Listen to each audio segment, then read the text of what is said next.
It's also information to help us in the formulation of regulations and let's see if I can, and education programs.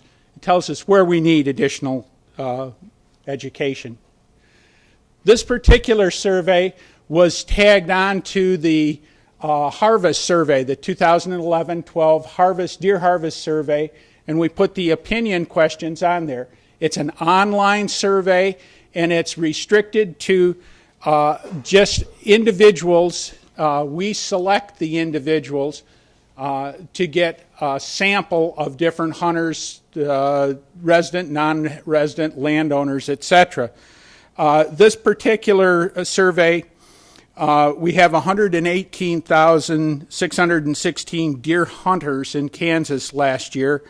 There were 38,385 that had email addresses, and we selected 32,000 that for our sample. We got a usable return from 19,980. That's about a 62% response rate. Within a month, we had that information. It's also 16% of all hunters. So we felt pretty comfortable with our sample, that we were getting a good overview of the hunters.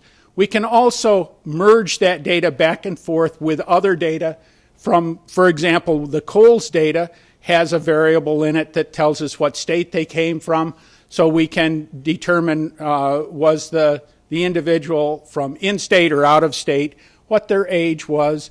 We can look at the harvest also and determine or look at their report card, determine whether they hunted with archery equipment, whether they were successful. So we can query this data set, a fairly large data set, in many different ways. This is what an overall results would look like. This was one of the questions, and this question, these are all questions that came up last year, a year ago, either in the legislative session or at commission meetings where we would have individuals come in with ideas, with where they were promoting a type of equipment or some other factor. And we took those questions and we put them into the questionnaire. This one dealt with seasons for youth seasons. And we have a very good youth season. It's 9 days. It's the first thing. At Fort Riley, they do it a little differently. And they've asked us for a youth season that was Labor Day and also Columbus Day. And we asked all of our hunters if they thought a split season like that might be better for youth hunting. And we got this type of response back from them. Wow, that's jiggling up and down, isn't it? It's kind of a unique situation. It's mostly they're supporting it, but they support it, but the largest portion is really neutral to it. And we see this in a couple of different questions that we ask, the same type of thing. This one held steady. Yes? I have a question about that. Back on this previous slide. If you were going to make a decision on that, based on this survey, how would you look at neutral? Would you not even put it in the mix, or what do you do with it? Okay, how do you interpret this? This is telling us that primarily on this issue, the general public really doesn't care a great deal. In fact, they're probably saying, do what you think is best, if we're trying to read their mind. We support this idea, the way you phrased it, more than we oppose it, but in general, we really don't care a whole lot about this. We're ambivalent on it. This is not to make a decision. This is just information that we can use to help us. And I broke that down. In this case, I just looked at the same question, but I asked, were these people who use archery equipment or not? And I don't see any difference. I didn't see any difference based on age, whether they were in state or out of state. And you'll notice my colors sort of change here back and forth. This is overall, and this was the question on the pre-rut weekend. This is a question, again, this came up from legislators and others. And overall, our hunters are saying they oppose that more than they favor it. This one is opposed more strenuously by people who hunt with archery equipment.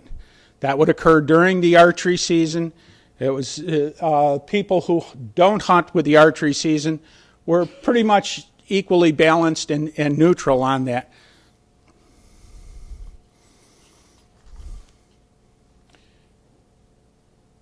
Okay, this again, it's very much like the other question that we had, where we get a high neutral, general support, and a weak opposition to it. And this was for moving the firearm season for whitetail antlerless deer, to move it earlier, to have it start it before Christmas. But when we break it down, we see that the opposition to this is probably a little stronger opposition by the people who hunt archery seasons. Again, it would take days out of the archery season.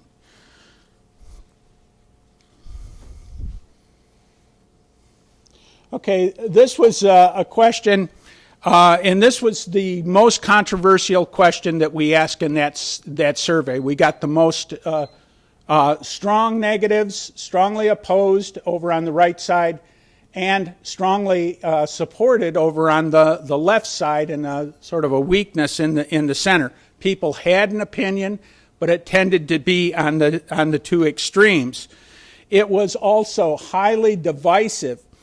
This is the difference between how archers felt about that versus how non-archers did. Archers were very much opposed to moving it before Thanksgiving.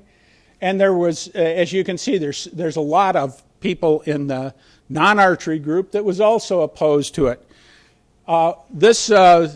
Again, jumping around with my colors to try to shock you into, this one is for residents versus non-residents.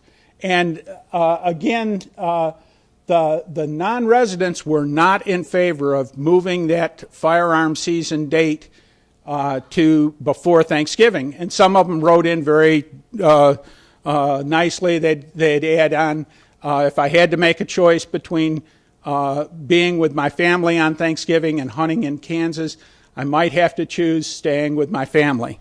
And so anyway, they're providing... Down on how many archery hunters versus firearms hunters there are when they buy deer tags? Do we have a way of distinguishing that? Absolutely, yeah. What is that? Right now we're okay. I can give you the number of licenses, but we can also break down how many people hunt by the different types of equipment. The survey is quite thorough in that way because we ask how many days do you spend in each of the seasons. And that's how I'm determining not whether they bought an archery license, because many of those in-state residents bought a whitetail either sex any season permit. So when I'm saying, are they archery, bow hunting, or non-bow hunting, I'm basing it on whether they hunted during the archery season, if they had days there. So with that same type of breakdown, I can tell you how many people we have that hunt archery, muzzleloader, firearms, and then on harvest we can go even further than that. Well, proportionately, are there more gun hunters or archery hunters? Gun hunters. Gun hunters. By a big number? It's changing in time. It used to be that firearm hunters outnumbered archery hunters by a large amount, but that trend has been changing through time. And more and more of our deer hunters, we have more deer hunters now than we've ever had before. Our deer hunters have been increasing through time.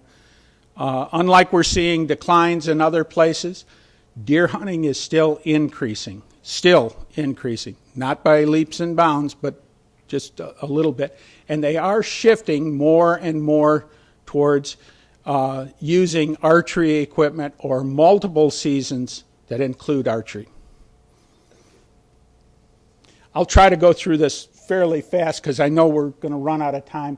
This was the question on the last question in that on season dates, and we threw in a question that said, should we just keep it the same as it has been? This turns out to be the one that is most highly favored, and I think it's a credit to Mike Miller and other people. What was done back in 2008 was very successful. And we have a great deal of support from our hunters saying they really like what we've got. And that was just a little bit of a breakdown by the bow hunters were really in favor of it, and firearm hunters in favor of it, but a little higher in the neutral. This was a question dealing with the combination permit. And when we look at this, just asking the general conceptual question, do you think it would be a good idea to have a combination permit with two tags, one permit? Overwhelmingly, the people said, we favor that. The devil is always in the details. As soon as we ask them about pricing on that, two things happened. Number one, opposition increased. And number two, it's not so much that support dropped, which it did, but the number of people in the middle, the neutral, increased dramatically. They weren't, they didn't feel like they wanted to make a statement on that. When we ask a question on the non-resident, the fee for non-resident, the majority of the people answered that they wanted it at the very lowest rate. And we looked at the combo permit back in October, I believe August or October last year. Unless that fee is up around $335, the agency will actually lose money with a combo permit. This was a question about, and I'm going to skip through these very quickly because we've already made our decisions on this. This is on the crossbow issue, and we had data for Chris and other people to help in that decision and to help with the communication with legislators. But we had information on where our support was in opposition by age category, by whether the person hunted with archery equipment, and then whether they were in state or out of state, and then how they felt about the different classes. This one is I will go into this just a little bit because I think it's needed. We ask a question about how about crossbows for people who are 16 years old or younger. And we get an answer that looks like this if we break it down by resident, non-resident, if we break it down by archer or non-archer. But when we break it by age, then we get something really interesting. We get one look out here at the very far left. Those are youngsters. Those are individuals who are 16, under 16, and they recognized, when they answered that question, they recognized this was something that was beneficial to them. And they really picked up on that. Tells me a couple of things. First, the people completing that survey actually did read it, and they're not just going down through checking lines. But those young people were very much cued in to what might be beneficial for them. I'm going to buzz through these. We got other things. We had a question our law enforcement officers have been asking for a couple of years, is there some way that we can go ahead with a dual tagging system? We currently require the carcass to be tagged. And so we ask a question about using the photo registration for trophy class deer, for all bucks, for antler tagging, which would be a 2-tag system, and then the other combination there. The one that received, in general, there wasn't a great deal of support for any of these from the hunters. This is something that's supported by our law enforcement people, but it's something that the hunters are not highly in favor of. The one with the least opposition would be an antler tagging system. We have looked at the economics of that. It would cost about $8,000, $9,000 to institute it through Kohl's, and then about a $3,000 cost per year to institute something of that nature. So we have information on both how the public feels, how it costs, etc., to help us make decisions. One of the questions that came up, and it came through the Secretary's office, was a request to allow all youngsters that applied for either species firearm permit to automatically get that permit. And we looked at that quite closely this year. We also looked at how people felt about it, and it sort of broke out mostly equal the non-committal type of response. We looked at it also from the percent of the hunters who were successful in getting that permit. Right now, about 7.2% of the youth are successful. About 7.2% of the people who get that permit are youth. One of the other factors in that is that no person was denied that permit who had one or more preference points. So the odds of drawing that permit is very, very good. When we look at how youngsters show up in, for example, the whitetail either sex, any season, that permit, they make up about 9% of the hunting public. They make up about 3.4% of the archers, the state resident archers.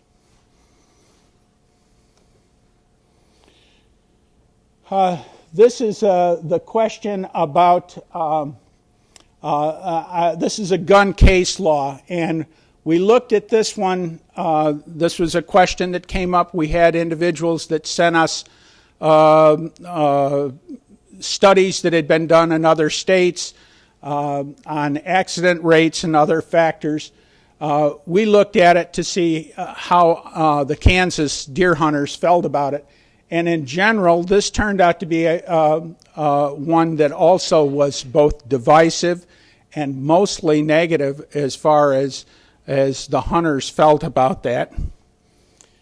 It split.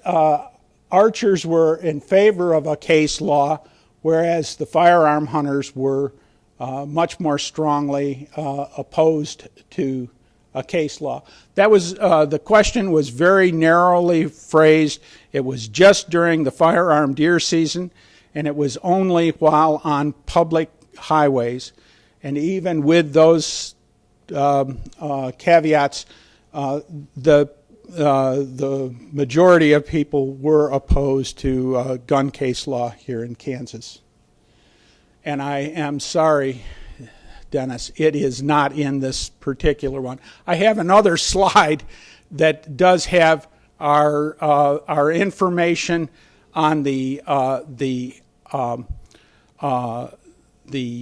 transmitter arrow, the retrieving wounded deer with the use of dogs, trained dogs, and other techniques to help reduce the wounding loss, and how the public reacted to it. Apparently, in my last go around, I somehow deleted that file, that particular slide.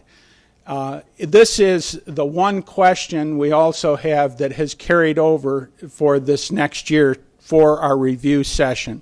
Most of the other information we have is for information.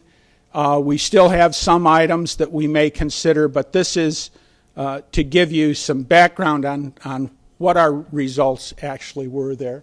Lloyd, you said the aero transmitter thing, you did do a survey question on it? Yes, I did, and I do have that worked up in slide series as well.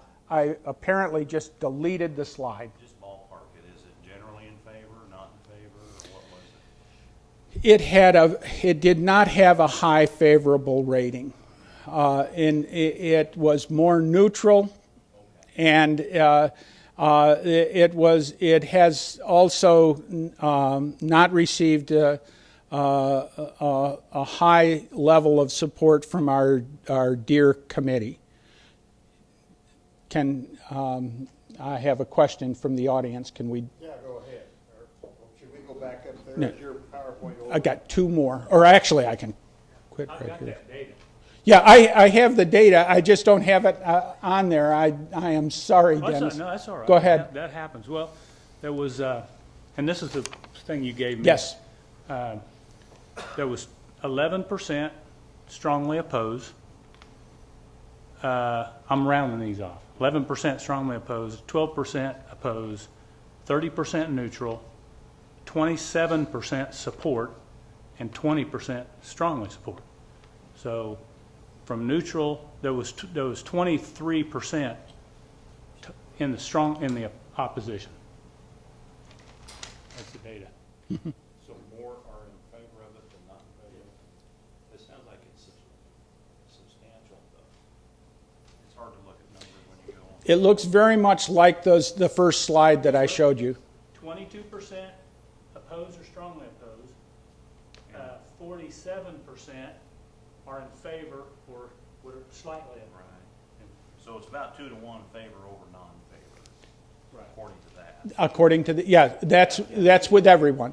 Yeah, okay, thanks, Dennis. And like I said, this is the one that we are carrying through for this next year to look at. Why did the deer committee oppose or not support it as much as what you thought? In general, there is concerns about adding new technology, detracting from the hunting experience. Technology detracting from hunting skills and hunting. And this is one of those questions where it's a trade-off between recovery of wounded animals and possible the slide that you get with technology. There's a great deal of concern. If you read Aldo Leopold's writings, you'll see that even back in the 30s, he was talking about the problems of technology detracting from the quality of the hunting experience. And the committee was concerned that in some cases this could be used to cause people to shoot just to get an arrow in the deer and then pursue it, to take poor quality shots. There were all of those thoughts that went on. And it hasn't been thoroughly reviewed, so I guess I won't say much more.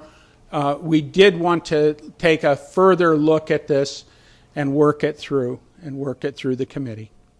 The only advantage, I just want to clarify this, the only advantage to this device is to recover the animal once the arrow's in it. Once the arrow is in it, that's correct. Thank you. Okay. In summary, we frequently get comments from the public, and we need information to evaluate how broadly that sentiment is felt among the various groups. Public opinion surveys are not used to determine the department's program. However, they tell us a great deal about what we're about to get into if we do make a choice to go a particular way. They also tell us what we might have to do in the form of educational programs, etc. If we determine this is a necessary change in our regulations, then it will help us to develop educational programs to promote it. It gives a clear picture of people's desires, let's see. On this particular one, overall, hunters were satisfied with the current seasons and regulations. Changes in the season dates for the youth season and the antlerless only season in our January season, they received some support, but not strong support. The strongest support actually was in the neutral category there. Beginning the opening dates of the firearm season before Thanksgiving, or initiating a pre-rut firearm antlerless only season would be both controversial and divisive. And with that, I would like to thank you for your attention. If there's any questions, I'd try to answer them.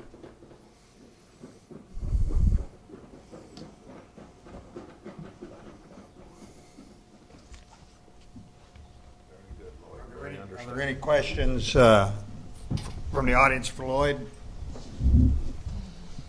Okay. Come up, please. Could we turn the lights on?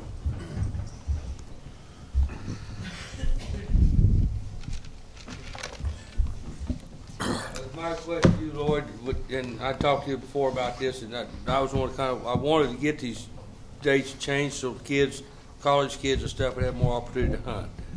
But would you think that a lot of opposition would have been from the bow hunters and potential like non-residents and stuff, that the average gun hunter, like me, is just a resident gun hunter, do you think I was as much opposed to that or more in favor of changing it, or do you think you really have a real understanding of just the average gun hunter, how you felt about changing the dates on the rifle season?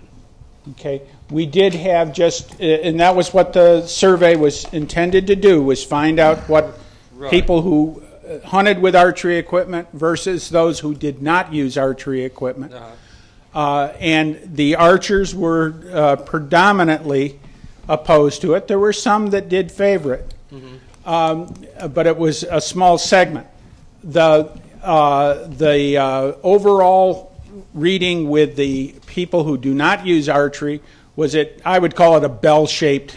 It was low on both ends, strongly support, strongly oppose, a little bit higher on the middle categories, oppose and support, and highest in the center were just neutral. Okay. So it wasn't, that's how it ranked out.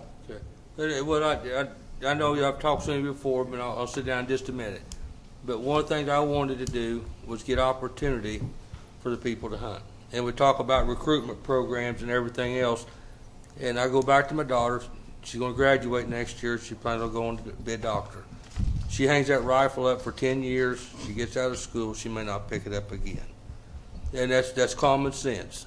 What I'm going to ask each and every one of you to do is, somebody, if you don't, but most of you do, that's a person like me that's not a guide. I make no money off deer hunting. I'm just a hunter. Ask one of them what they think about changing it. That's what I'm going to ask you to do. But I want to see some opportunities for the people to hunt, and that's what I'm trying to do. So, I've actually done that in several cases, and I've yet to find anybody to support changing deer season from where it currently is now. I've had people that do not hunt with archery indicate that that is a time for hunting small game. It's a time for more of a family hunting where, I mean, I understand where, You're right. I understand where you're coming from, Yeah. but I think that we tried to change an opening weekend at pheasant season one time, and I'm still bruised over it.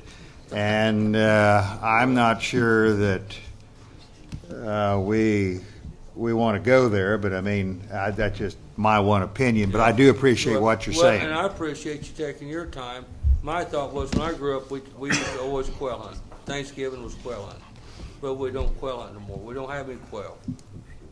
There's quail, but it ain't like it was. So. I appreciate But your I comments. appreciate So you taking your time, look into it, whatever way you go. Thanks for listening to me. thank you. Is there any other comments, Tim?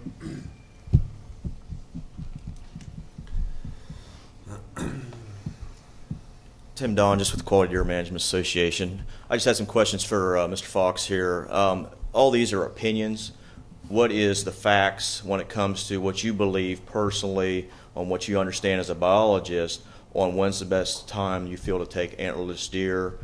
How do you feel about that gun season if it did go into that November time period compared to the states that are currently around Kansas that do allow the gun season in that November time period? I believe the statistical facts are already there through the Boone and Crockett scoring system to show the direct difference between the states that neighbor Kansas and those that don't. And the other thing is how do you feel about the earn a buck program where you can actually, where you got to shoot a doe first versus a buck, or a combination? How do you feel that as a biologist? How do you feel those programs would impact the state of Kansas? There is a magazine article in Boone and Crockett that showed more trophy class deer being taken in states where the firearm season occurred post-rut, and that's one article. It hasn't been documented. That's the primary support. It certainly got a great deal of hunter support from. There are some other states that have information that are showing progressive changes in how hunters are hunting, period, irregardless of when the season is, and they are being much more selective today than they were 10, 12, 15, 20 years ago, when those statistics were really being accumulated, and those age structures were being predominantly influenced by hunters taking the first deer or any deer that they could. Now our hunters are much more selective in today's age. I don't know if we could say scientifically that changes in that season date of a week or so will have much of a significant effect. I do agree with what was published in there. That is accurate, but I'm not sure that would be the way things would happen with a change today. So I don't feel that it's absolutely essential that we keep the season opening where it is.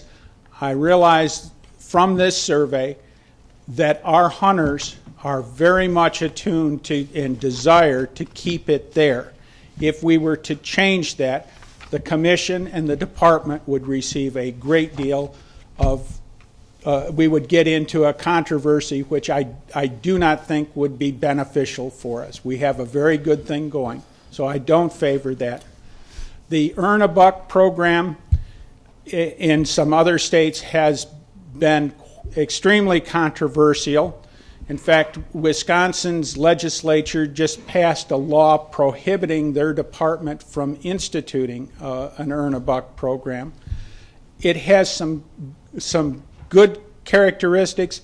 It also has some very negative problems of public acceptance. And this is one of the reasons we do human dimensions research. We look at this to see not only what it might do biologically, but also how well it's going to be accepted. And when something is not well accepted by the public, we can expect political and social problems to develop, which may overwhelm everything else. So, no, I am not supporting. I like the idea of the earn a buck, especially within a club or within a group, but as a statewide program dictated to the other people. We had some other questions in that survey about should this be required or an option. Our hunters very much will always say, make it an option. They don't like solid requirements. They like options. The early antlerless deer season, do you see any benefits to that? If it was a short season, like a 2-day season, do you see benefits for that, for, say, our natural habitat, road collisions, crop damage? And then I know there's usually problems with fawn and mature doe identification in that January season. Yes, I do. I agree with the information that's coming out from Ohio. I think that that has some great potential. I think that right now we do not have the public support to accomplish that, and that's where I'm saying we use this type of information that says if we need to go that way, we've got a big public selling program that's needed. Now, when it comes to doing your public surveys, why do you not put in your own personal input, from a biology standpoint, as an opportunity to educate at that point when you do a survey to see whether people would support it if these were biological facts that would back this up? Why would you not?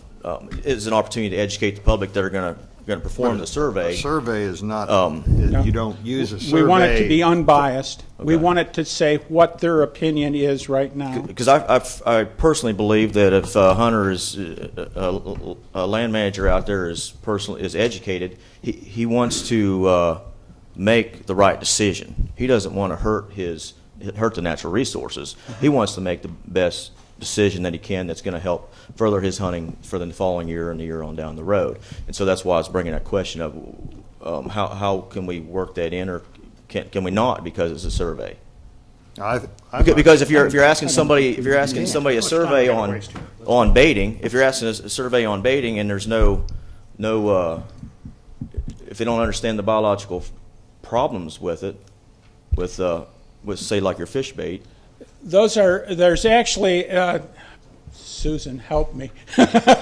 we actually have people who are trained in human dimensions surveying, but that's a different question altogether. And in that, you ask them a question, you find out how they feel, but then you provide information and you try to determine how your information changed their opinion. And that they're very different approaches and different questions. Because we've run into other states where we didn't educate the public, and then we wanted to go to change it because we were worried about public opinion, and now we ruined the resource, and so now we try to fix it, later on. And so that's just where I was going with that. So I won't waste any more of your time. Thank you. Thank you. I'm wondering if I could add something as a trained social scientist. And I study people all the time, and I work from surveys, but it's never, you just don't want to, when you talked about you want it to be an honest opinion from the person that you're surveying, you don't lead them into, give them the science behind it. You just ask the question because you want to know how much education they already have, or what is their true opinion on something, rather than setting down, giving our opinions first. That's just not the way social science is done when you're getting human dimensions. I just wanted to add a comment. There's a really fine line between putting information in a survey and it being kind of construed as quizzing respondents.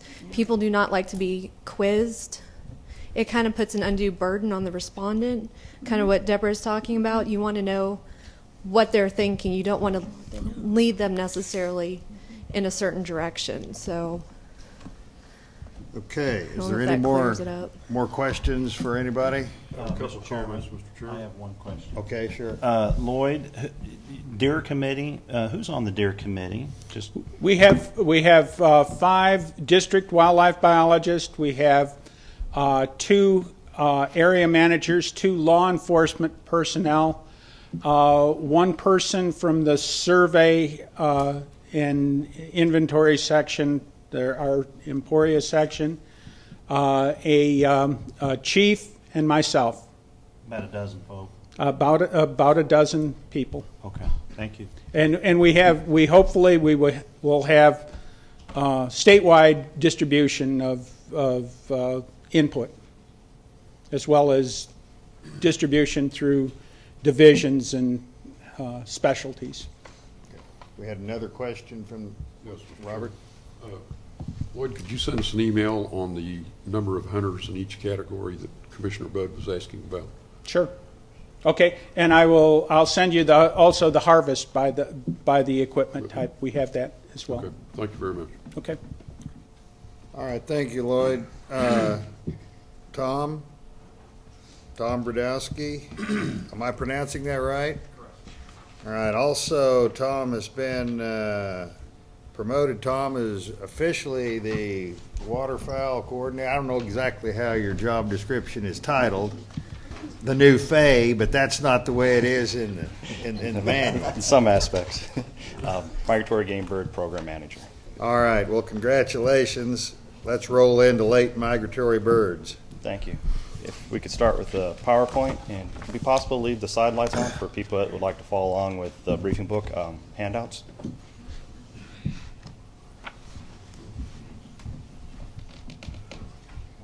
Are we moving, Mr. Chairman? I do have a PowerPoint that kind of follows along with the briefing book, so it's at your pleasure. We'll go ahead and look at the. We'll look at, the briefing book's the same as the PowerPoint. Well, pretty much. It's just pared down. We start off with the late migratory game bird seasons. We're kind of in the scoping process for the development of season dates, limits to the general duck and goose seasons. The U.S. Fish and Wildlife Service established a framework within the states can operate in. The states can be more restrictive, however, not more liberal. The federal frameworks, they provide the bag limits and possession limits, season length, and the earliest and latest dates where which a season can be held. The frameworks are developed in the July Central Flyway Council meeting, and then they're published in the Federal Register about mid-August. Water conditions in the prairie pothole region of North America is one of the greatest determining factors for the upcoming 2012-2013 season. It's still too early to base speculation, but however, there are some indicators that we anticipate no major changes in the federal works for ducks for this upcoming season. Early reports from the prairies have noted, despite that below normal snow melt runoff, there's enough residual moisture from the 2011 record floodings that made conditions, particularly in the larger wetlands. Production will likely be down from last year's record counts, but it's still expected to provide healthy populations for most species. Last year's flooding also may have negatively impacted some habitat conditions or nesting conditions for some of the diving duck species that nest over water. Since 1997, the Central Flyway kind of has remained in the liberal package for the federal frameworks. And what this allows, it allows an outside date that seasons can be held from between, for this year, September 22nd and January 27th. In the state, we have 2 units, a high plains unit and a low plains unit. The high plains unit is for the area west of 183, and it is allowed 97 days. However, the last 23 days may not start for this year any earlier than December 8th. Within the low plains unit, we actually have 3 zones, the early, late, and what we created last year, the southeast zone. And they can hold 74 days, which they can have up 3 segments or up to 1 split. The daily day limit does, we're not predicting any changes for next year. It will still be a 6 days with particular species restrictions. The merganser bag limit, we kind of have 2 options here. We can put it within our general duck bag limit, or we can hold it as a separate limit for 5 mergansers, which only 2 may be hooded mergansers. Then also establishes a coot bag limit, shooting hours, and those zones.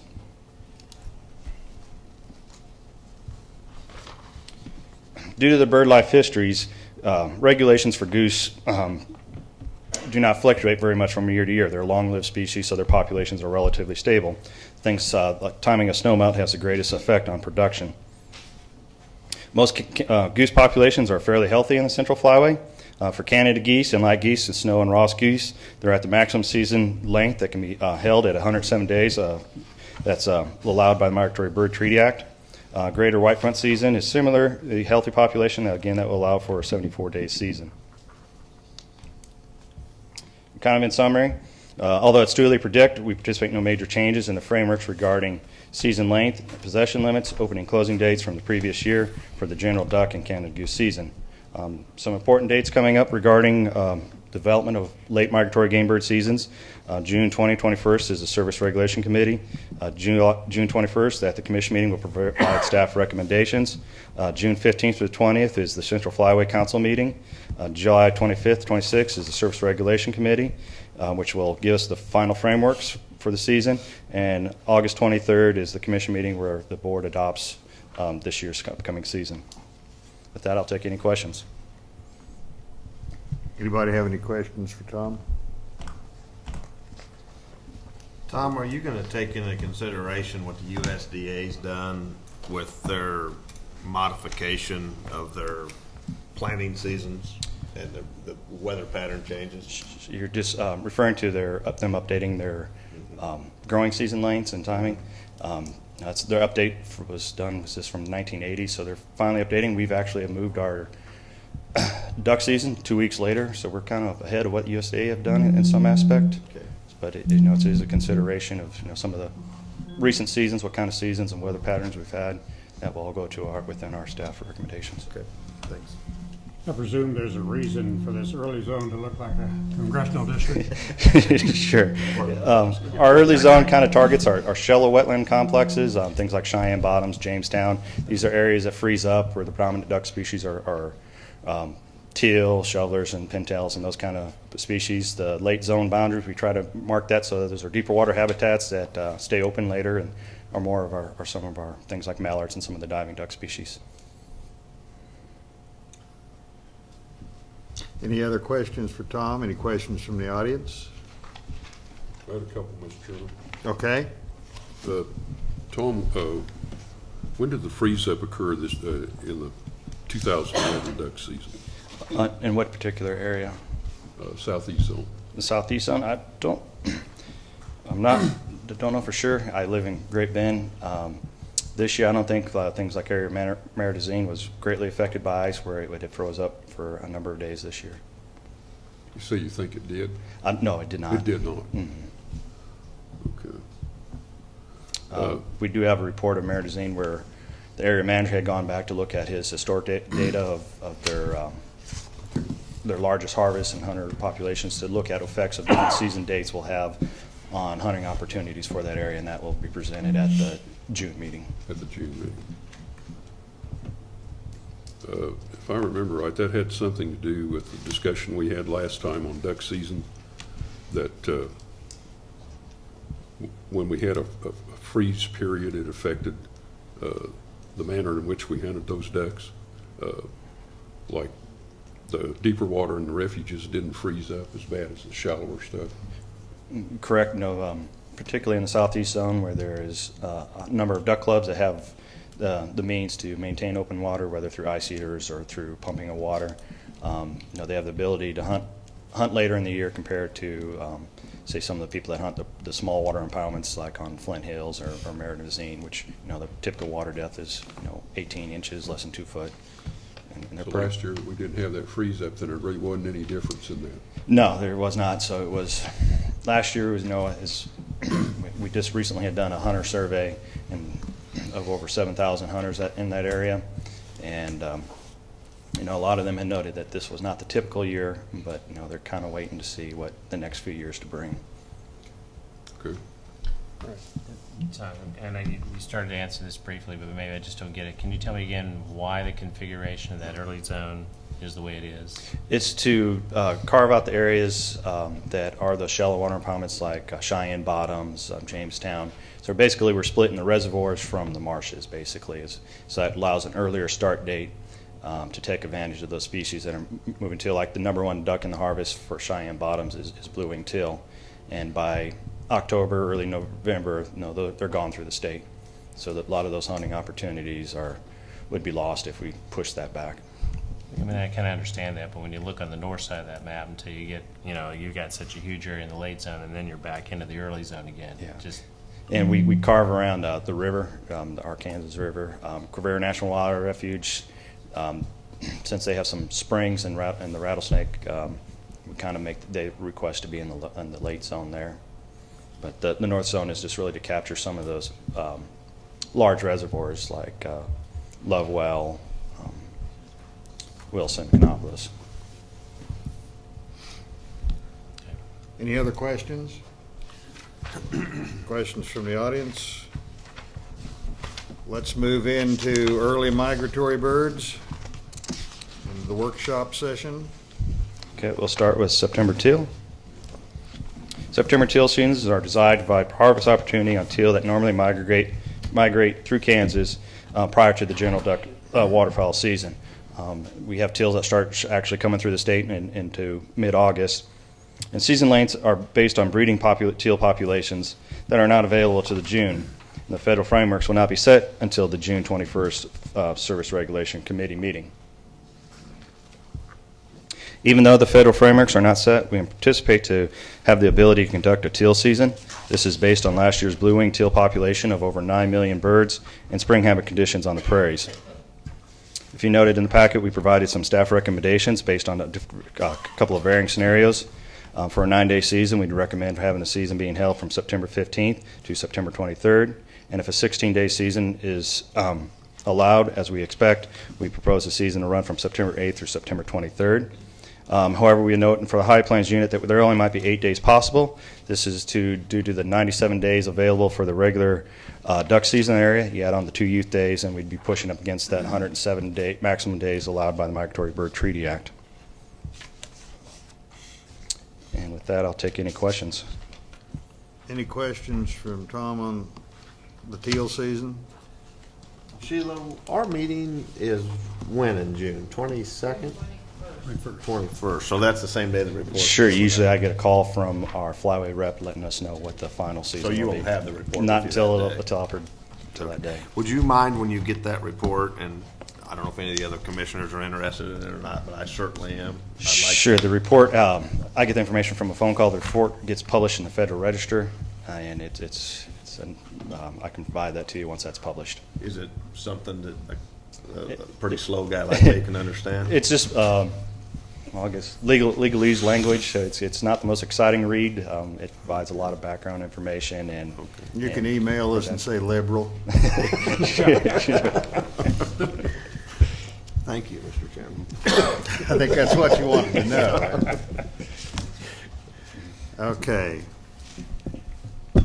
All right, let's go on to webless migratory birds. Okay, we'll start with doves. Most of our webless season dates are actually set in regulation, so there's no need for commission action. However, we do like a change regarding the method of take for doves in the state. The proposal would require that doves will only be taken in flight, similar method that's required for other migratory game birds like pheasants and quail. And this basis of this proposal is to ensure safety and reduce any potential damage to property or loss by shooting a dove, say, on a power line or utility pole. And with that, I'll take any questions regarding this recommendation. This recommendation is basic. I didn't know you could ever shoot doves legally on a highline wire anyway. When we first started exploring that and beginning to speak in with our law enforcement and hunter education people, that was the response we got, that, if you ask the majority of people, they did not know it was already not illegal. So that was kind of one reason to continue with this regulation. And then with our hunter education, they thought it was a good idea to keep some consistency with our game bird regulations, but also this is a way to promote sportsmanship among. I suspect you'll get very little. Nobody would be brave enough to say, well, I want to be able to shoot them on the line. That's West Star. So any questions on this matter? Mr. Chairman, I support this recommendation fully. Any other comments? Thank you, Robert. Comments from the public? Okay. Okay, we'll move to our last item in regards to the shooting hours for sandhill cranes. Kansas is one of 9 states that allow sandhill crane hunting in the Central Flyway, Nebraska being the only state that does not. Since its inaugural season in 1993, Kansas has often remained more restrictive than the federal frameworks. This proposal would change the current legal shooting hours to sunrise and sunset for the entire season. This proposed regulation would reduce regulation complexity, improve hunter satisfaction and participation, while maintaining the safeguards to prevent the actual take of whooping cranes. With that, I'll take any questions. Okay, any questions from the commission? Who's the whooping crane experts here on the commission? You've hunted them, haven't you, Joe? Whooping cranes? Sandhill crane. I have hunted sandhill cranes. I suspect we're going to have some. Yeah, I take that crane test. I know the difference. Are there any comments from the public on this? Ron? Somehow I had a feeling. Mr. Chairman, can we kill that light up there? That thing is. That'd be okay with me, but I don't know whether is it strictly for the PowerPoint or is it? I'm done with the PowerPoint. Okay. Oh, okay. All right, that's fine. Yes, Ron. Hi, just a tongue-in-cheek thing. If on the last subject of shooting doves off of power lines, if I recall correctly, some of my classmates in high school would sit on the front bumpers of cars as they drove down the country roads to hunt doves, and so. I guess it's okay that we not maintain all traditions. You'd like their name and address. My name is Ron Lataski, and I'm Executive Director of Audubon of Kansas. And thank you, Mr. Chairman, and members of the Commission to address this issue. Audubon of Kansas is strongly opposed to these changes that are being proposed today. We believe that the Commission should maintain the existing safeguards designed to protect federally endangered whooping cranes during their migratory stopovers and often extended stays in Kansas. We think that the occurrence earlier of illegal shooting of whooping cranes was damaging to more than just that vital endangered species. We think that the unfortunate tragedy did affect and instances of that nature do threaten the recovery of this iconic species, which has made its way back from a mere 16 in the migratory fly population in 1942 up to the present, which is slightly under, I think, 200 or 300. But it's been a long and arduous climb back for these birds. And the biggest migratory hazard over the years has been power lines, that they fly into power lines. Shooting may or may not have been a significant factor in the last 50 years. So there's no way of knowing for sure if some have been shot and stuck in the reeds or have never been shot and stuck in the reeds or the cattails. If we take the assumption that many illegal wildlife shootings are not discovered, well then we could make the assumption that many over the years, over these last 50 years, have been shot. But I don't think we want to go there and argue that point one way or the other, that there haven't been or that there have been more. We do know of this instance in Kansas, which is very unfortunate, and we think it was an unfortunate reflection on the regulations in Kansas as well. We argued prior to and at the time that sandhill crane hunting seasons were allowed in Kansas that Cheyenne Bottoms and Quivira should be closed and that there should be provisions that are acted upon to close areas for sandhill crane season hunting when whooping cranes are present. We do not think that the agency on that instance did a very good job of following up on that opportunity and or has very frequently done that.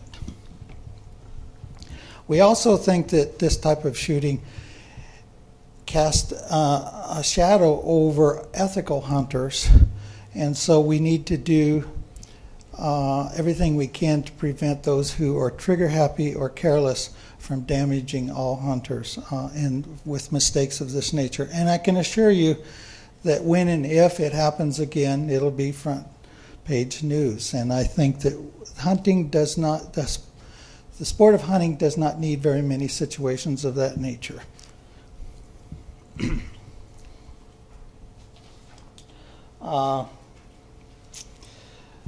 We don't think that there are any compelling reasons why shooting should start at sunrise. It was suggested that maybe there's a little more hunter satisfaction, and there probably are some hunters who would like to shoot them just as soon as they come off at dawn off of their roosting areas and come out. But originally, when the season was established, the primary push within the department for justifying the season was to alleviate crop depredation. And by shooting them half an hour earlier in the morning is not going to have any impact on that particular issue. And in fact, hunting in the fields, for the most part, doesn't involve very much just pass shooting. So they come out later, and so I don't think we want to run the risk of having any more than necessary pass shooting under low light conditions, which is often the case and was apparently the case in this instance, where you couldn't determine the silhouettes differences between sandhill cranes and whooping cranes. By the same token, we support the earlier decision to stop the shooting hours at 2 o'clock in the afternoon on for sandhill cranes. And I think that this is important both for sandhill cranes and for whooping cranes, because it allows them to come back into the wetland areas and roost areas and water and loaf and spend more time there and be there for the night roosting activities. And I think this is consistent with waterfowl hunting in many cases, where you have or in many cases there are certain areas where waterfowl can retreat to a refuge area where it's not open to hunting. And this, I think, is employed at Cheyenne Bottoms at times. And it keeps them in the area longer. If you're shooting at them all day long, everywhere, and there's no place where they can retreat to, then you drive the birds on. And if the objective is to drive them on to Texas and get them out, the heck out of here and to Oklahoma and stuff sooner, then maybe shooting up till sunset will accomplish that. I don't think we should, because I think that cranes have such arduous migrations. Sandhill cranes in many cases are coming all the way from Siberia, coming across the Arctic into Alaska and then migrating down. Or they're from very northern Canada and Alaska. And so cranes, just from a biological standpoint, need some opportunities to rest and feed and recoup and build energy reserves for their needs. And I think that the shooting ending at 2 o'clock in the afternoon helps to provide that.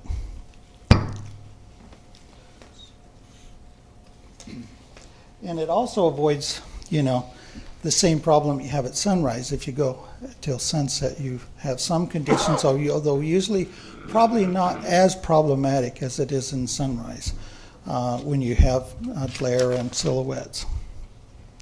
It's oftentimes, I think, even the best of us who might consider ourselves to be pretty good at bird identification could have challenges identifying the difference between juvenile whooping cranes and sandhill cranes, because juvenile sandhill cranes in the fall are kind of, in many cases, kind of rusty colored, not pure white with black wing tips, the same as the adults are.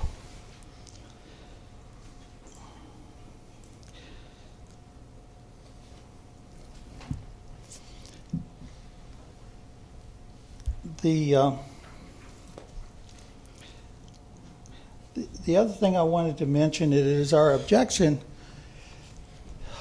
in part here, I think, is to serve many purposes, not only folks and constituents and stakeholders who are interested in whooping cranes and sandhill cranes and who may or may not be hunters.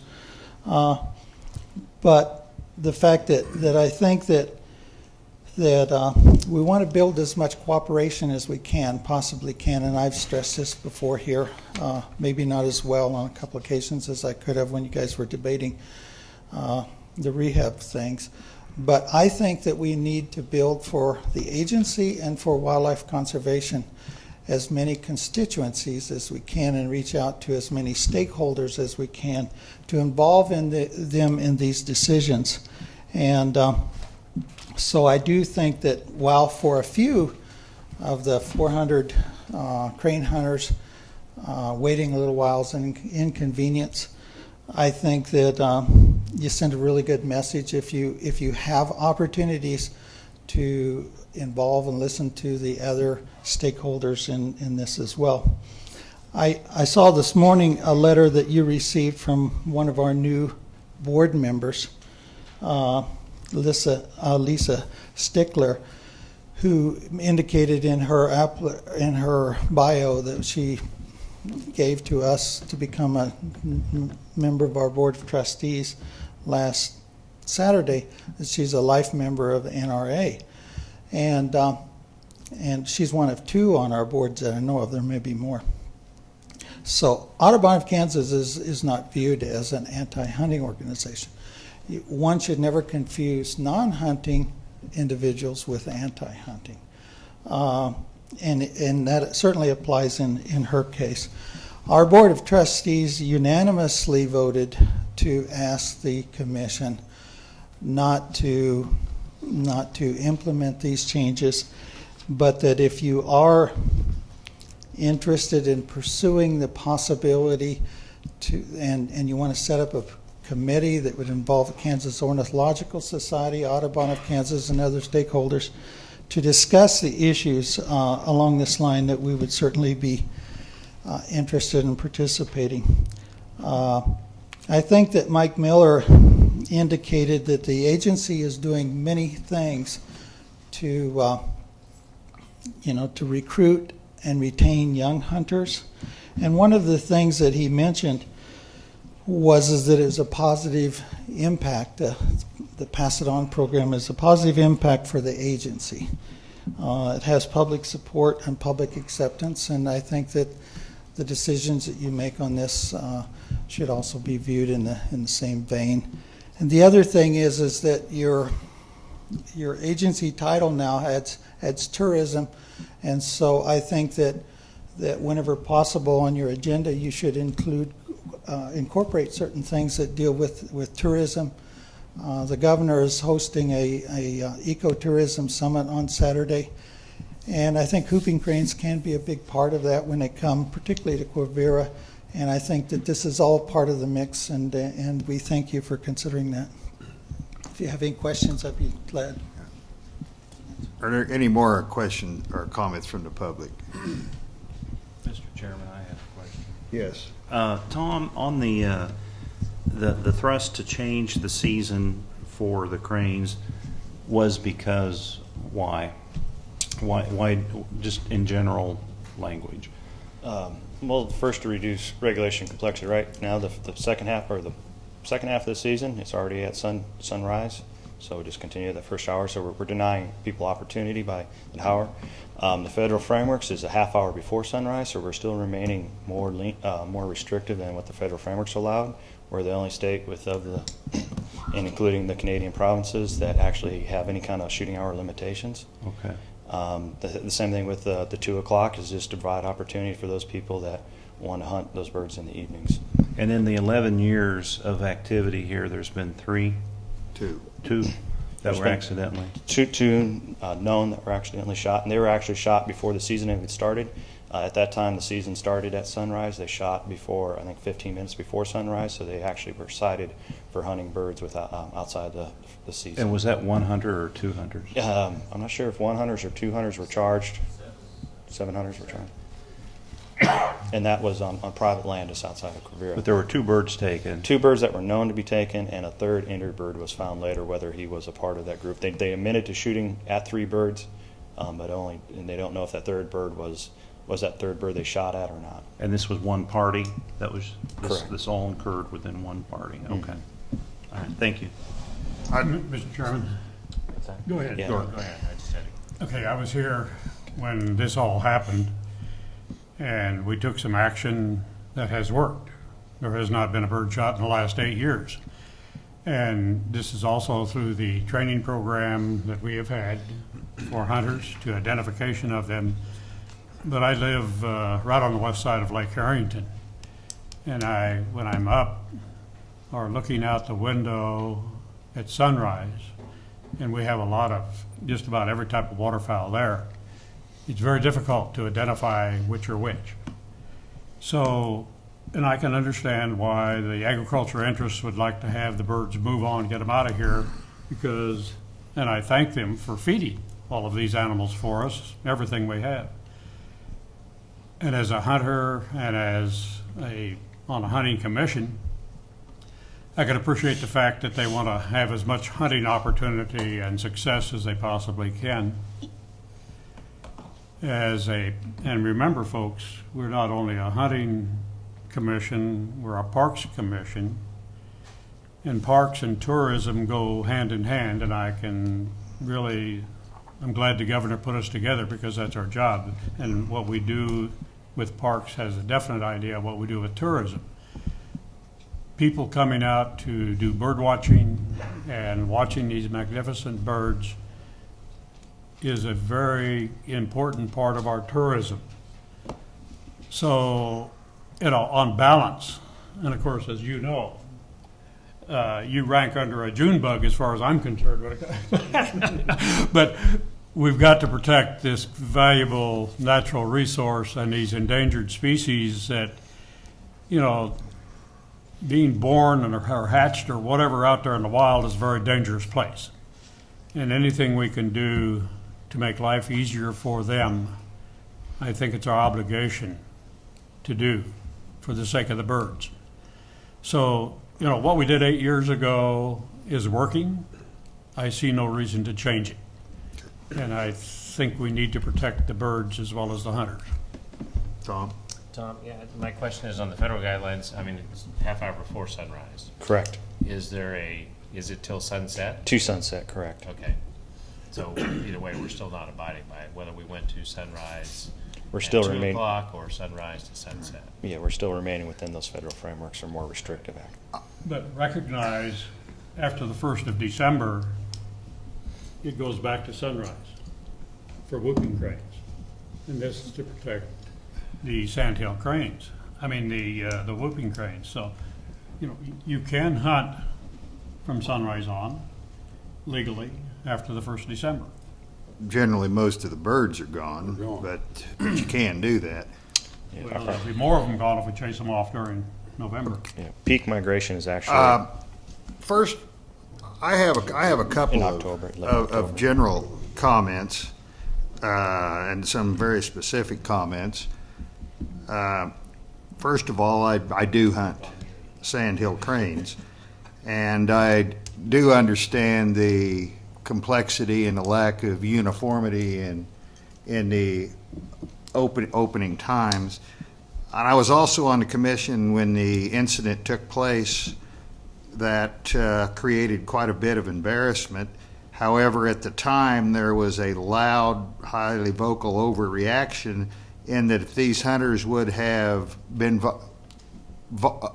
not violated existing laws, this would not have taken place. These shots were taking place prior to legal shooting time, so it didn't matter. It was, rather than a half hour before, it was done, I believe, 35 minutes before is when the shots were heard, and so on and so forth. So they violated the law, and had either one of the alternatives that we're considering, what is currently in place now or what may have been in place, would have not protected this because it was still done very early in the pre-hunting conditions. Now, since that time, to deal with the outcry, we decided to make a could do a couple of things. Helen Hands at the time created an online mandatory crane test that is very good and very detailed, and every person to lawfully hunt cranes has to annually take this test, and it primarily focuses on identification in low light conditions, and it makes you think, and I suspect the crane test is designed for hunting a half hour before rather than at sunrise or a half hour afterwards, but that is a procedure that has taken place. So whether or not we did or didn't adopt this would have not helped us in 2003. Now, Ron, I received several emails from people who I believe to probably be your constituents. The emails came with a similar tone, all very polite, and I appreciate that. But as we talk, I'm not sure whether our discussion is to protect the whooping cranes or for us to stop hunting sandhill cranes. The sandhill cranes are not necessarily a frail little group that migrates from Siberia. I don't think that is.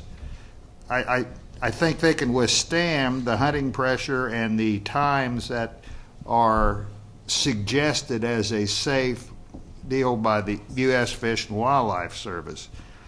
And I know to some extent the fact that your organization is very similar to the Audubon Society in name, which frequently does take anti-hunting positions, it probably lends itself to maybe a bit of misunderstanding. I just don't see why we need to continue with the more restrictive frameworks. It is too bad that the whooping cranes in this flyway were shot in Kansas, but had any of the existing regulations been in place, it wouldn't have happened. I mean, it could still have happened because they violated the most basic of hunting hours by shooting 35 minutes before sunrise. I believe that the last number of whooping cranes killed, there was 5 in the eastern flock that were killed in the last year or so in an area to where there are no sandhills. Sandhills are a game bird. There is a very viable population, and I think it does provide hunter opportunity, and I think we should work to provide that opportunity consistent with protection of endangered species. So that's sort of my feeling. You know, as we have efforts to protect endangered species, as they begin to significantly rebound in their recovery process, there is more conflict with people. This just is the way it happens. The 5 that were shot in the eastern part of the United States weren't because of anything to do with sandhill crane season. It just was a unfortunate incident, and you can't always legislate ignorance. And that's sort of how I view it. I see a counter discussion coming here, so feel free, Ron. Yeah, you can't always legislate ignorance. That is certainly correct. I agree with you on that. But the problem is that we all pay the price for ignorance, and I don't know how early these earlier cranes were shot, the whooping cranes. The fact is that they knew that they could shoot them, and if I don't think it's 35 minutes before sunrise, because it's pretty dark by then. But it was 5 minutes before. Yeah, okay, but it was getting close. No, I don't think that's They true. said they shot him at sunrise, and there was a glare. Is what was first reported in the news reports. In terms of the suggestion that you made about the other Audubon being anti-hunting, I was a regional vice president for National Audubon Society for 28 years before I went to work here in Kansas, which is a statewide independent organization not administered or funded by National Audubon. And I don't recall of any instances where we were regarded as anti-hunting and took anti-hunting positions other than in national parks, where we basically said we were not in favor of hunting in national parks like Yellowstone and places of that nature. So I think that you're getting an impression that maybe is commonly held but is not accurate. I do think that by having the existing regulations as they are, that you maybe are preventing several conflicts. First of all, if you change it to sunrise, and there's greater risk of whooping cranes being shot, I think that it's behooving of those of us who are concerned about whooping cranes to come to the agency more strenuously and say, close the damn season entirely in an area around Quivira when whooping cranes are there, so we don't have this mistake again. You know, to some degree, you having somewhat of a safeguard for the whooping cranes and not as much of a probability that they're going to be shot, and there's maybe a little bit more leniency in not closing the sandhill crane seasons around there because of these safeguards you've got. The other thing is that the federal guidelines do allow a more liberal season, but we're not the only state that does it, that has a little more restrictive provisions. The state of Nebraska has chosen not to have a season on sandhill cranes at all. And it's partly because of the fact that in this part of the country, and that's particularly true in Nebraska, people look at sandhill cranes a little different than they do some of the other game species. And so that I think that taking an approach that accommodates these other viewpoints and yet provides the hunter opportunity as the agency has, maybe fulfills at least 80 or 90% of what the department has been asking for in terms of hunter opportunity only. But nowadays I think we have to consider other things as well. I would like to go back to Tom.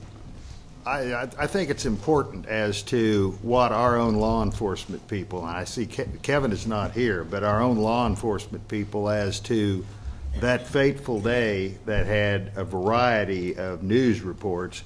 Do we have an understanding of what time the shooting purportedly took place, or what time we believe it took place? I could go back through my files and give the accurate time, but I don't know it off the top of my head. But we believe it was before, a half hour before sunrise. It was before sunrise is all I know. Okay.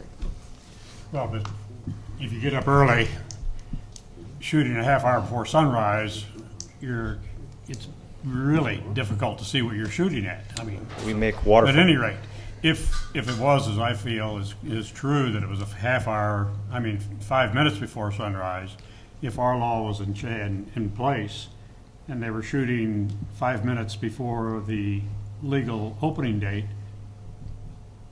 they would have recognized them as being whooping cranes. And it comes to, I've got to disagree with you, Ron, unfortunately, because Nebraska, the sandhill cranes are eating the residue of the corn crop and fall crops.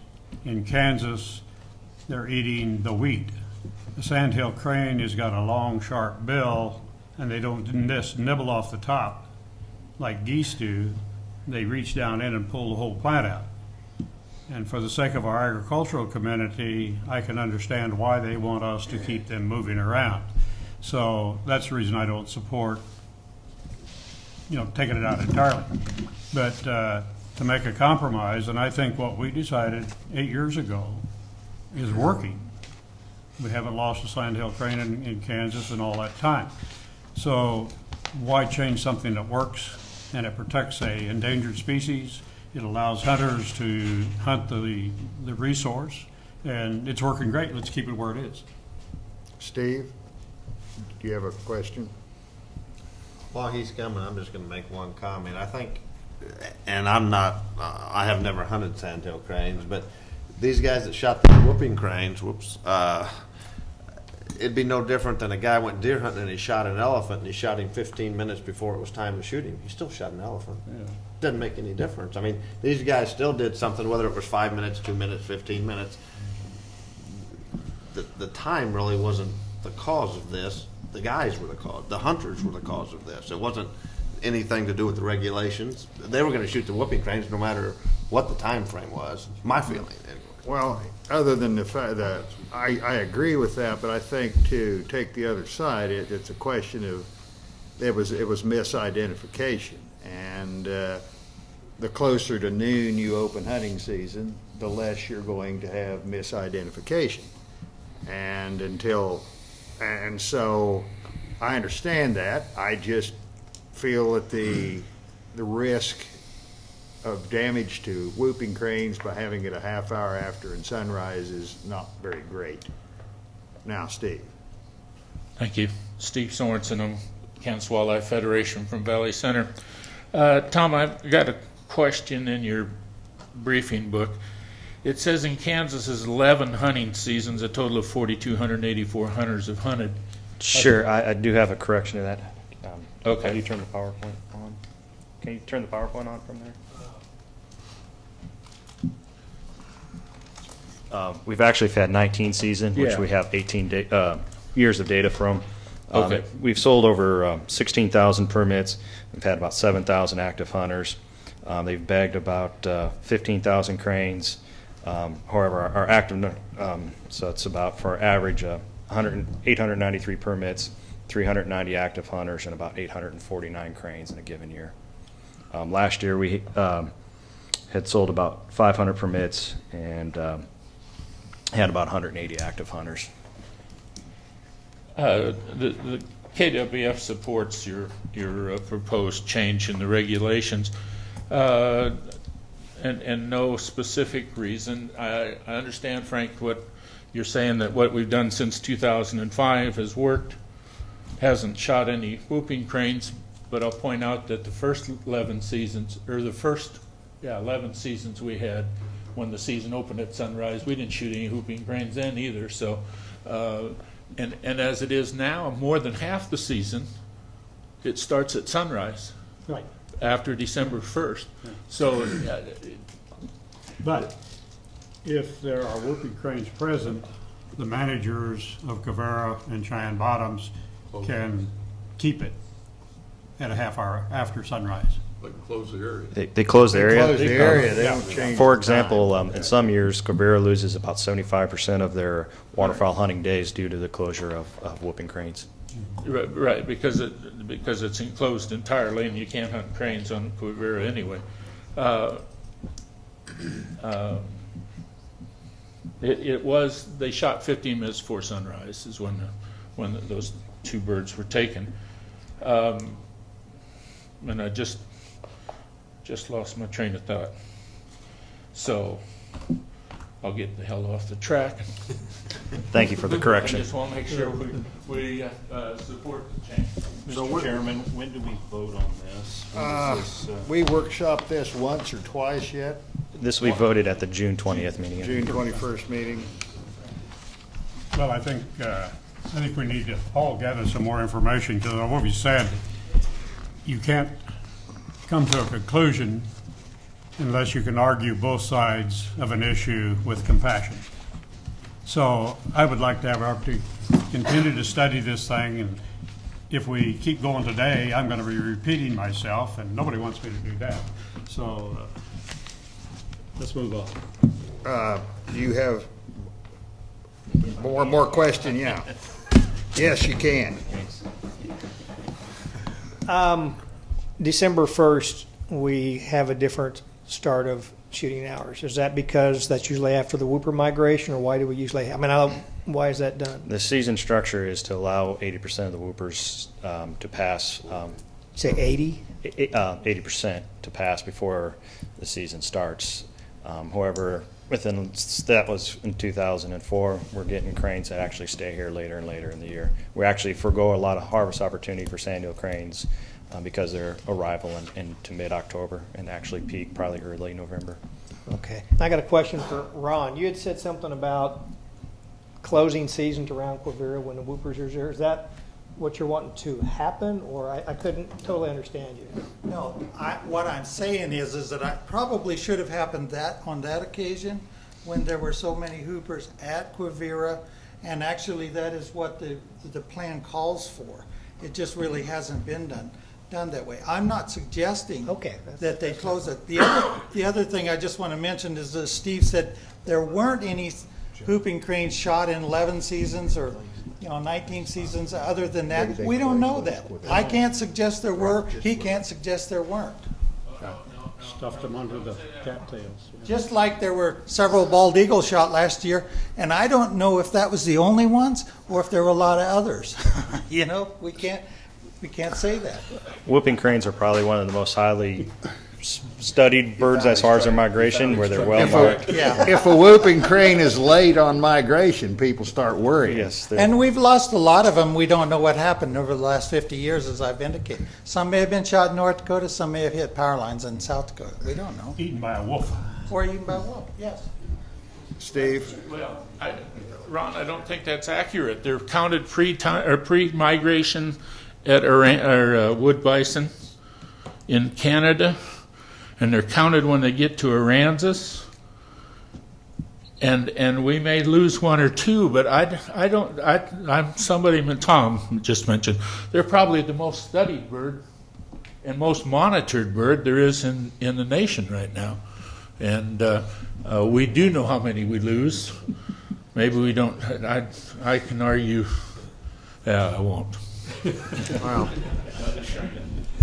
I concur with what you were trying to say, Steve, and I've tried to do a little research on that myself. I think we probably have beat this to death. No, we'll do it again. Well, I suspect we will do it again. I will point out that in addition to Steve's organization supporting our changes, we've also received a letter from not only some individuals, but Farm Bureau and Kansas Livestock Association both support this initiative and change. And I think that is of some comfort to me as well. So, is there anybody else on the commission that wants to address this anymore? Mr. Chairman? Yes. I'd like to just shortly, for a minute. Sure. I'd like to address the other part of this about the shooting after 2 p.m. As an ethical hunter, I don't think you would pursue a covey of quail at 4:30 in the afternoon in the winter and not give them a chance to covey back up and get into shelter before the night. I think it's important for these birds to be able to do that. They need to come back into that refuge, and they need time to get ready to roost up and stuff. And I don't think it's a good idea to even shoot ducks all day. And from my perspective, having the change ending at 2 o'clock is probably not very intrusive to hunter opportunity. Well, early in the morning, I think it is. But as far as a 2 o'clock change that we have, I don't think you're going to have a lot of hunters that are going to be terribly concerned about that factor, as much as there will be some that want to hunt the evening cranes, and maybe that's a potential thought we can look into as some sort of a compromise. I would think for areas like Cheyenne Bottoms that would be important to be able to hunt past 2 o'clock. It probably would. And one other thing about Quivira, if a whooping crane is spotted, they shut off the hunting there. And there are other refuge areas around Cheyenne Bottoms where hunting is not permitted as well. As far as bird watching, for several years in Michael's columns, he goes to Quivira and has studied and photographed numerous whooping cranes involved in a variety of activities, my personal favorite being eating dead carp. But I think that our existing hunting is not causing any disruption to any birding activities. Any other comments from the public? If not, we're going to have to. Yes, sir. I'm just going to let you know, I did look at my files. I do not have copies of the reports, but I can make some calls on break and come back with the exact time they think the birds were shot. That'd be good. Would you like to be done, Tom? I would. Okay. Let's move on to the. Thank you for your time. Congratulations. Now we have Pittman is supposed to come back tonight. Simpson, Mitchner, Miller, I don't know if they were planning on coming back later on or not. Would you like to go ahead, Ed, and do your deal, then we'll go ahead and adjourn for the evening? Is that okay with, do you mind waiting, Brad?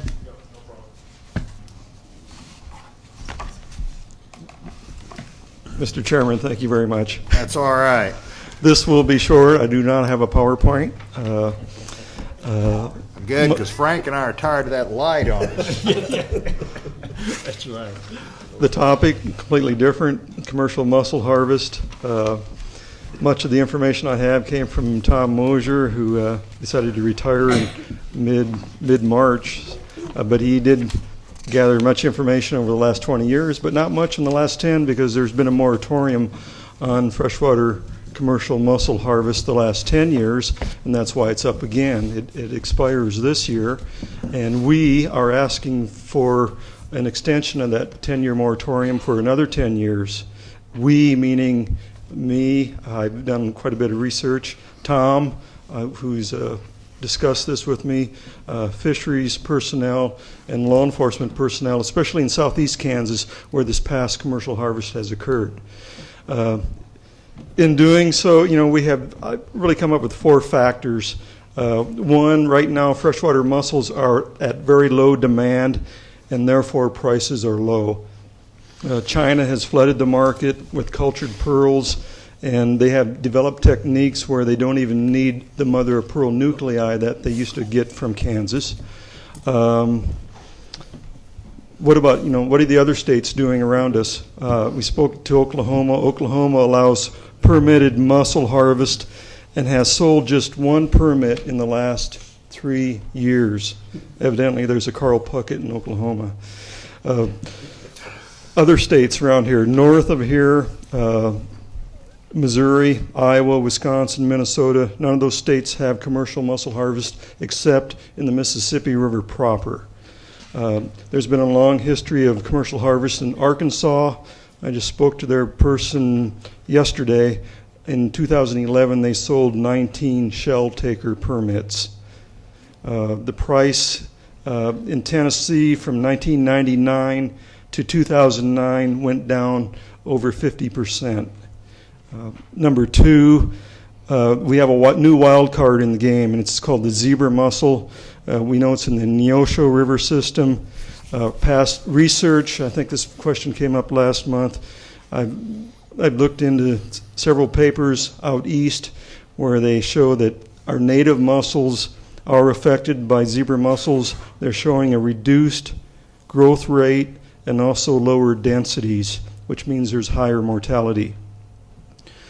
Number 3, one of our native mussel species in our riverine surveys has not rebounded from the heavy harvest of the 1990s.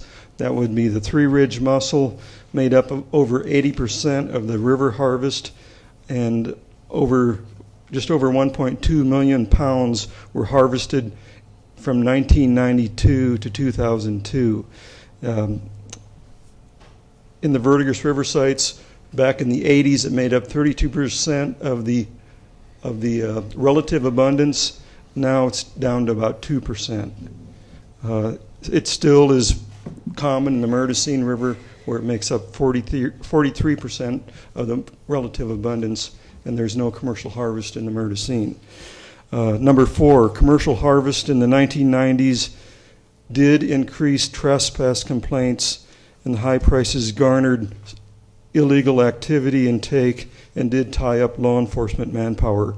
In Montgomery County, where I'm from, the commissioners actually put forward a petition to end commercial harvest due to trespass complaints of landowners. From 1996 to 1998, law enforcement division officers wrote 140 citations on commercial mussel violations, and this represented a significant amount of time and cost that they incurred. So we think it is a wise decision for these basic reasons to recommend another 10-year moratorium on commercial harvest. During this future moratorium, we will continue to monitor our sites, especially our riverine sites. We try to look at those sampling areas every 5 to 6 years. And we do not advocate taking these regulations off the book. For instance, it would allow salvage operations to occur.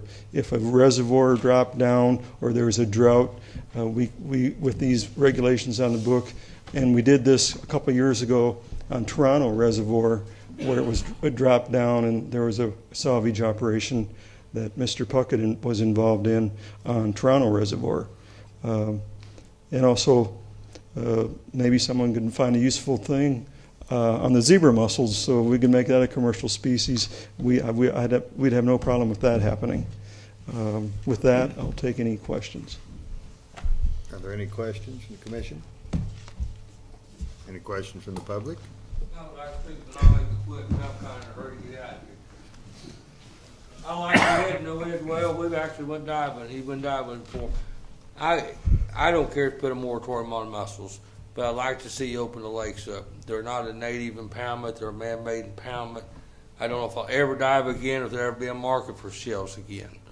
But if there was, I'd like to be able to utilize at least ways of the lakes, or they're man-made impoundments. The rivers, I don't care either way. I'm a little bit odd with your surveys, but yet I know you've looked. I remember the three-ridge shells when they was people was going through getting the bar shells. The shallow waters that were full of them, people were getting them, and I passed most of that up. Most of them were for high-quality shells, but I remember diving the rivers, and there was a lot of beds out there in 6-7 foot of water. I still think there probably is, but I don't know that. But if you do put a moratorium on it, maybe not make it 10 years, because if it comes back, I'd like to be young enough to do it one more time. Okay. Any other questions? All right. Let's conclude for the afternoon.